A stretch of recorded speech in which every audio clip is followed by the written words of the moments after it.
Hello students.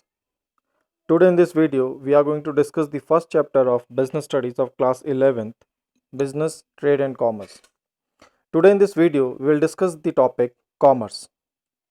Commerce includes two types of activities, one trade and second auxiliaries to trade. Now when you talk about trade is basically buying and selling of goods is termed as trade. But there are a lot of activities that are required to facilitate the purchase and sale of goods. These are called services or auxiliaries to trade and include transport, banking, insurance, communication, advertisement, packaging, and warehousing. Now, when we talk about trade, basically buying and selling of goods is termed as trade. And to facilitate the trade, different activities are being required, and these different services that helps or that facilitates trade known to be auxiliaries to trade. Some of the examples of that are transport, banking, insurance, communication, advertisement, packaging, and warehousing. Commerce therefore include both buying and selling of goods and services, that is trade, as well as auxiliaries to trade such as transport, banking, etc. So in a nutshell we can say commerce is the combination of trade and auxiliaries to trade. As we know, commerce provides the necessary link between the producer and the consumer, because it's only the commerce who is going to make the possibility of the product from the manufacturer to the hands of the consumer. It embraces all those activities which are necessary for maintaining a free flow of goods and services. So it's commerce only which facilitates the smooth functioning, or you could say the smooth reach of product into the hands of the consumer. Thus all activities involving the removal of hindrances in the process of exchange are termed to be commerce. These hindrances may be in respect of person, place, time, risk, finance, etc. The hindrance of person is removed by trade, thereby making goods available to the consumer from the producer.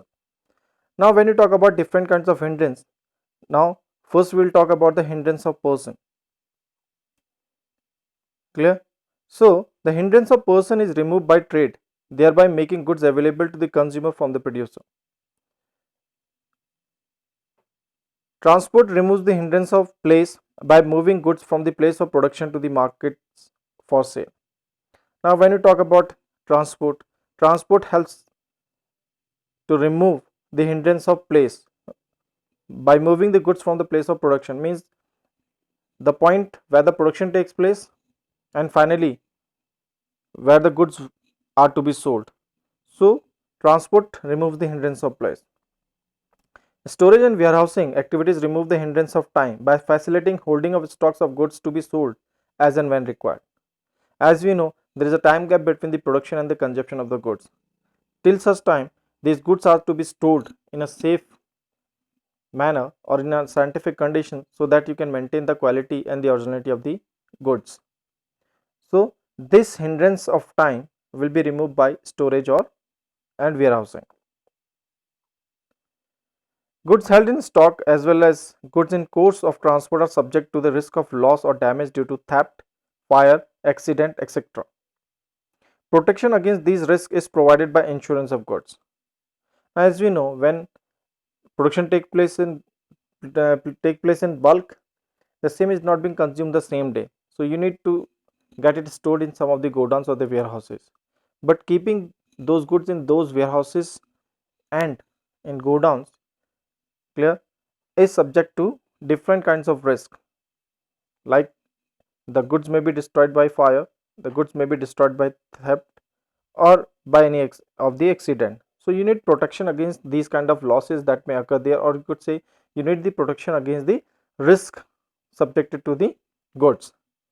So this is the hindrance of risk that will be removed by the insurance. So what do we have to do? We have to do the insurance of goods. Then we talk about the capital that is required to undertake the above activities is provided by bank and financial institutions. Now as we know, whenever we talk about any business activity, for conducting that business activity we required of finance, or we required of capital, and the hindrance of this capital or the hindrance of finance will be removed by the banking or the financial institution. Next, if we talk about advertising, you want to make the information available of the product to the consumer. So the hindrance of information that will be there, that can be removed with the help of proper communication, and that can be done with the help of proper advertising. So you can say advertising makes possible for producers and traders to inform consumers about the goods and services available in the market. So it is with the help of advertisement the producers and the traders spread the information of the products and services in the market to the different consumers who are being situated at different locations of the country, or you could say in different parts of the world. So the hindrance of information will be removed with the help of proper advertisement. Hence you can say commerce is said to consist of activities of removing the hindrance of person, that can be done with the help of trade; place, that can be done with the help of transportation; time, that can be done with the help of storage and warehousing; risk, that can be done with the help of insurance; finance, that can be done with the help of banking and financial institutions; and information, that can be done with the help of advertisement in the process of exchange of goods and services. So including these two, trade and commerce, we can trade and auxiliaries to trade, we can call it to be in combination a commerce. Now we'll talk about trade. Trade is an essential part of commerce. It refers to sale, transfer or exchange of goods. Now when you talk about trade is an essential part of commerce, it refers to sale. Here the sale of goods will take place, the transfer of ownership will take place, or the exchange of goods will take place. It helps making the goods produced available to the ultimate customers or the consumer or users. So with the help of trade, whatever goods has been produced, that will be made available to the final consumer.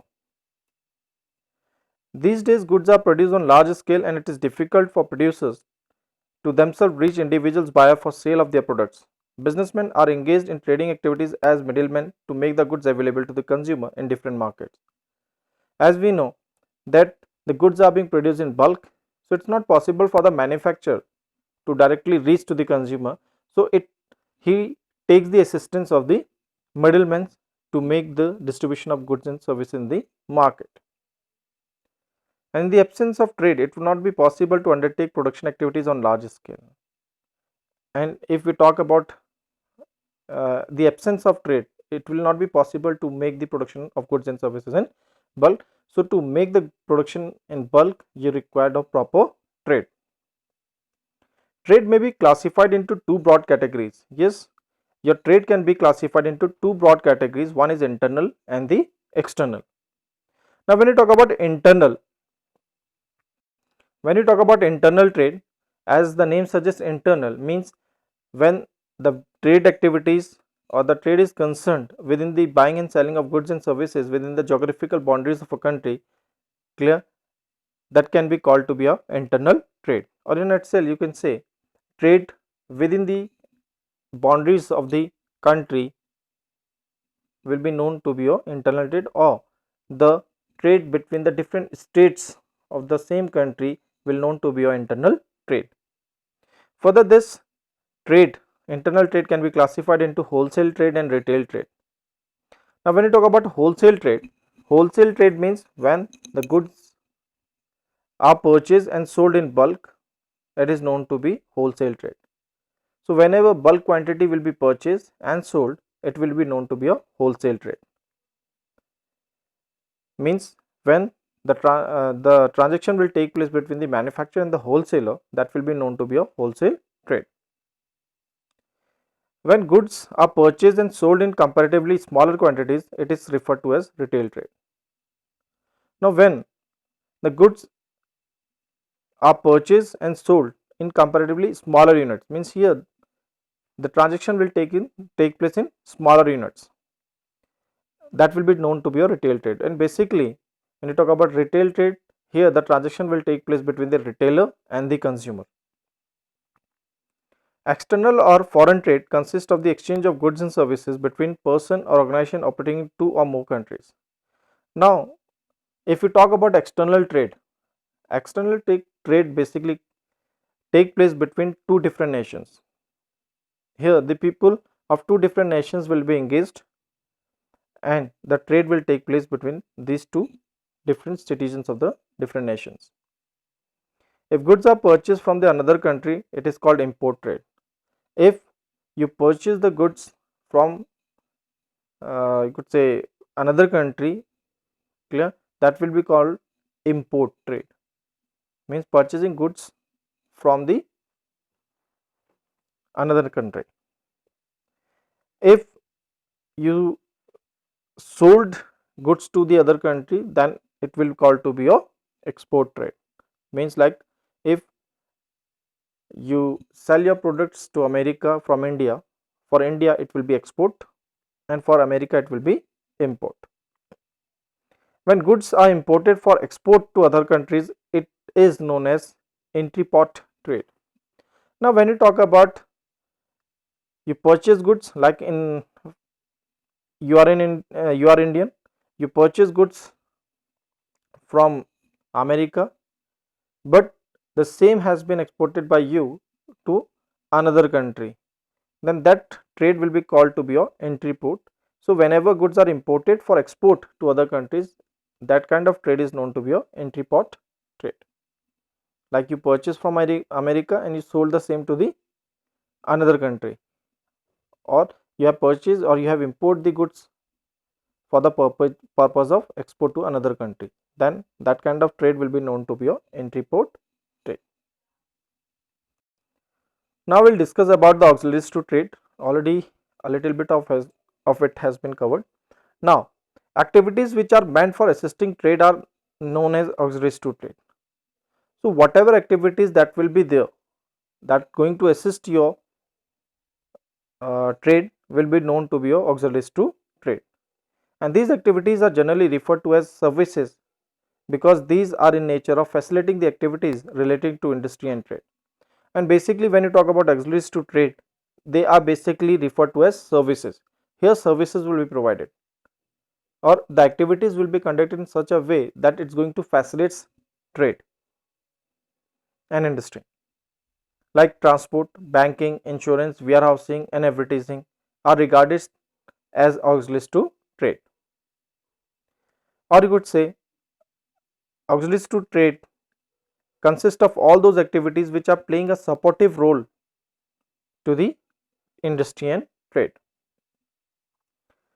These activities not only support trade but also industry and hence the entire business activity, you could say.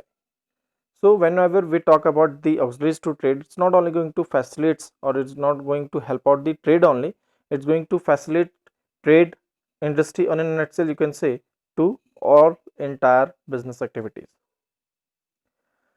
However, auxiliaries are an internal or integral part of commerce in particular and business activities in general.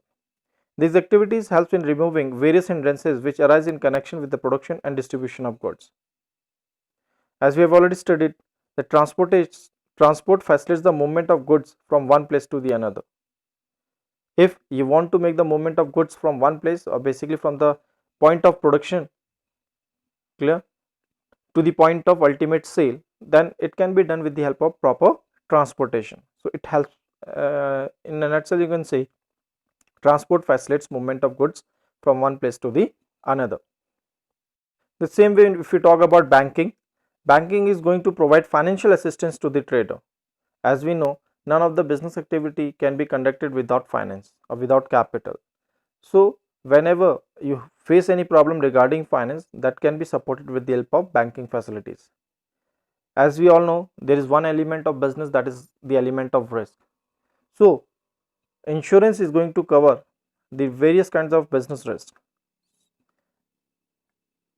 Then if you talk about warehousing, yes, we know there is a time gap between the production and the consumption of goods. So you need some kind of space where you can keep those bulk production till the time of their consumption, and this facility will be provided to you with the help of warehousing. So in a nutshell you can say all these activities that facilitates smooth functioning or the activities that are going to support your trade are known to be your auxiliaries to trade. So now we are going to discuss them one by one. First we'll discuss about transport and communication. Now when we talk about transport and communication, production of goods generally take place in particular location. For instance, tea is mainly produced in Assam, cotton in Gujarat and Maharashtra, jute in West Bengal and Odisha, sugar in UP, Bihar and Maharashtra, and so on. But these goods are required for consumption in different parts of the country. The obstacle of place is removed by transport. Either it can be road, rail or coastal shipping. Transport facilitates movement of raw material to the place of production and the finished products from the factories to the place of consumption. Now if we talk about transportation.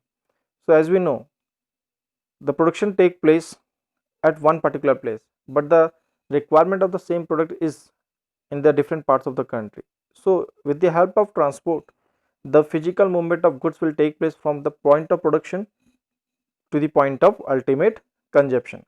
So the hindrance of place will be removed by transport. That transport can be done either way. It can be done with the help of roads, it can be done with the help of rails, it can be done with the help of coastal shippings. And even transport helps the movement of raw material from the different parts of the country to the point of production, and ultimately that raw material will be converted into finished products, and again the transport is going to facilitate the movement of goods, final goods, to the hands of the ultimate customers. Now when you talk about communication, as we know, without informing, the producers or the traders will not be able to spread the information of their product to the ultimate customer.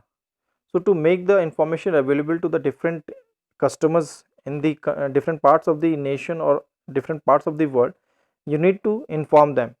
So for that, communication plays a very important role.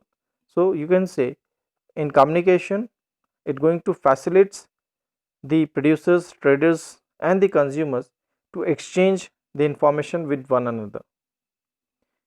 Thus, postal services and telephone facilities may also be regarded as auxiliaries to trade activities.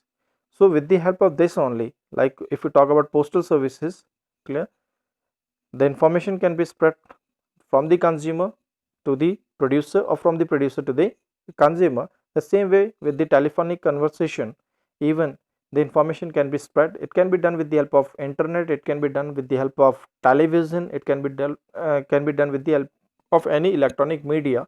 So communication basically helps out to remove the hindrance of information,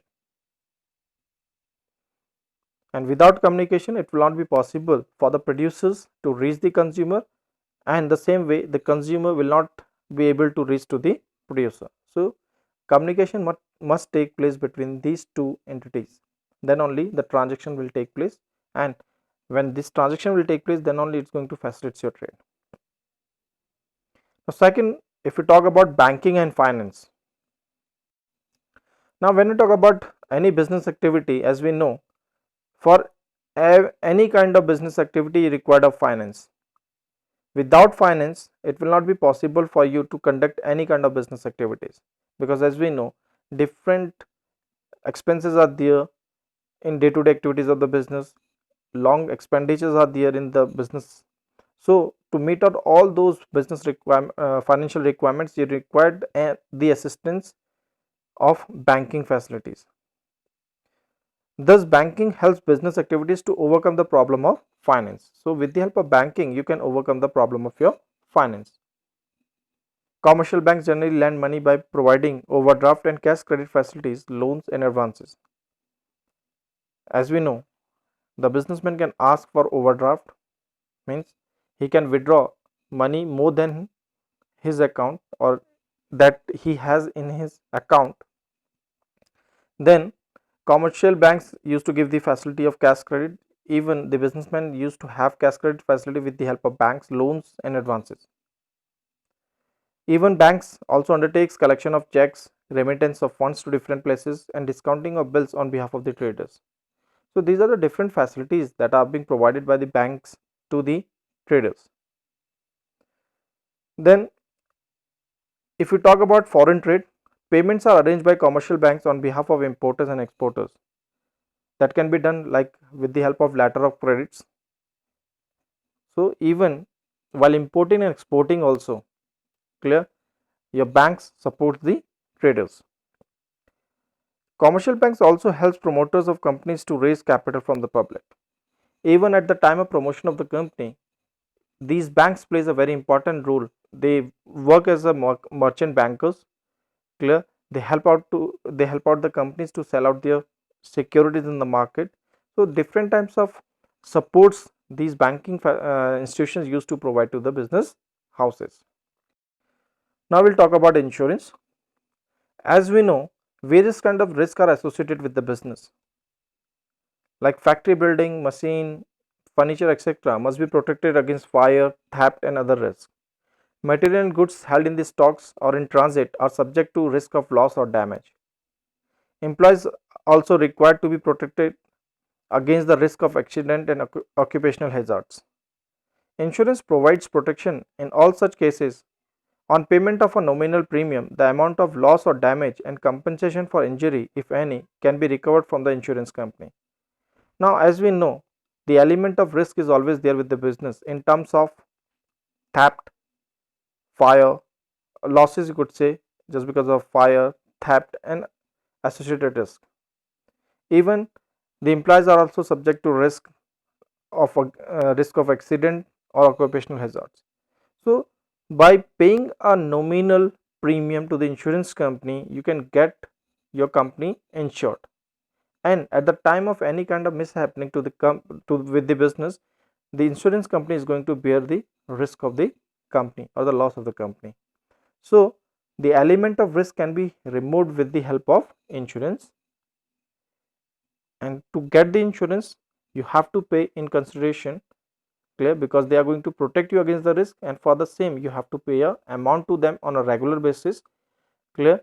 Either you can pay it on monthly basis, it can be done on quarterly basis, it can be done on half yearly basis, it can be done on yearly basis, or even a lump sum amount can be paid to the insurance company. In short, we call that amount to be premium.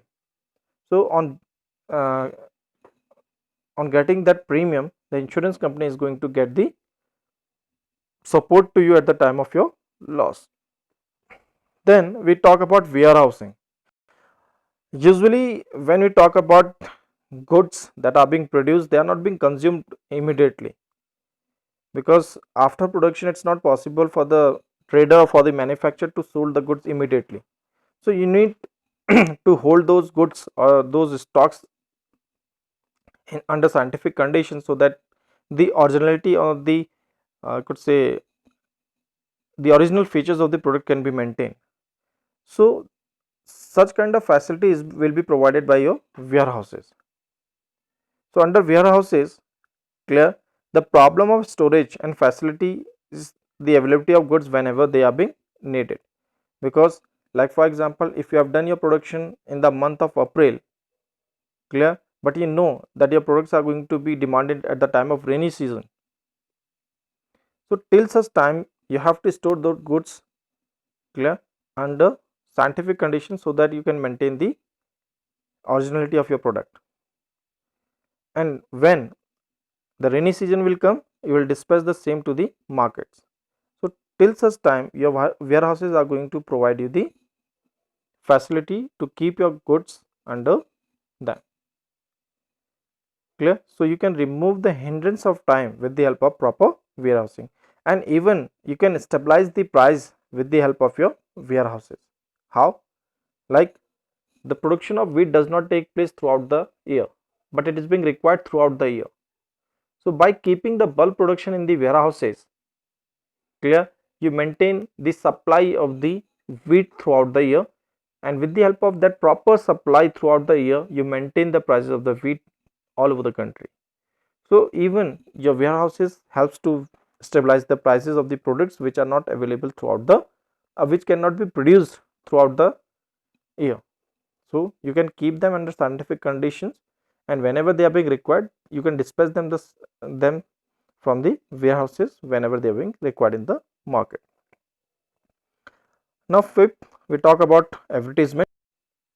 Now advertising is one of the most important method of promoting the sale of products, particularly consumer goods like electronic goods, automobiles, soaps, detergent, etc. Now if the information of the goods will not be spread to the ultimate customer, then there will be no use of producing that particular good. So with the help of advertisement, you can make the information available to the ultimate customer. So here the exchange of views will take place, the exchange of ideas will take place between the trader and the consumer, and vice versa. Clear? Like if you want to make that your product, or you want to claim that your product is far better than your competitor, then the same information has to be dispatched by you, or you have to spread the same information to the ultimate customer. Then only the customer is going to will come to know about the product and the competitive strength of your product. So advertisement is going to help out to remove the hindrance of information. So thus for sales promotion, information about the goods availability, its features, price, etc., it must reach potential buyer. So you have to spread all the information related to the product to the ultimate customer, then only that individual is going to make the purchase of your product from the market. So every possible effort should be made by the trader to make the information available to the right individual at the right time with the right means. And with the help of communication, even you can persuade potential buyer about the use, quality, price, competitive information about the goods, etc. So you can say advertising helps in providing information about available goods and inducing customers to buy the particular item. So it's with the help of this advertisement, you can persuade, you can encourage the potential buyer to purchase your product. So this is what all under your topic commerce. Hope you will like this video. Thank you.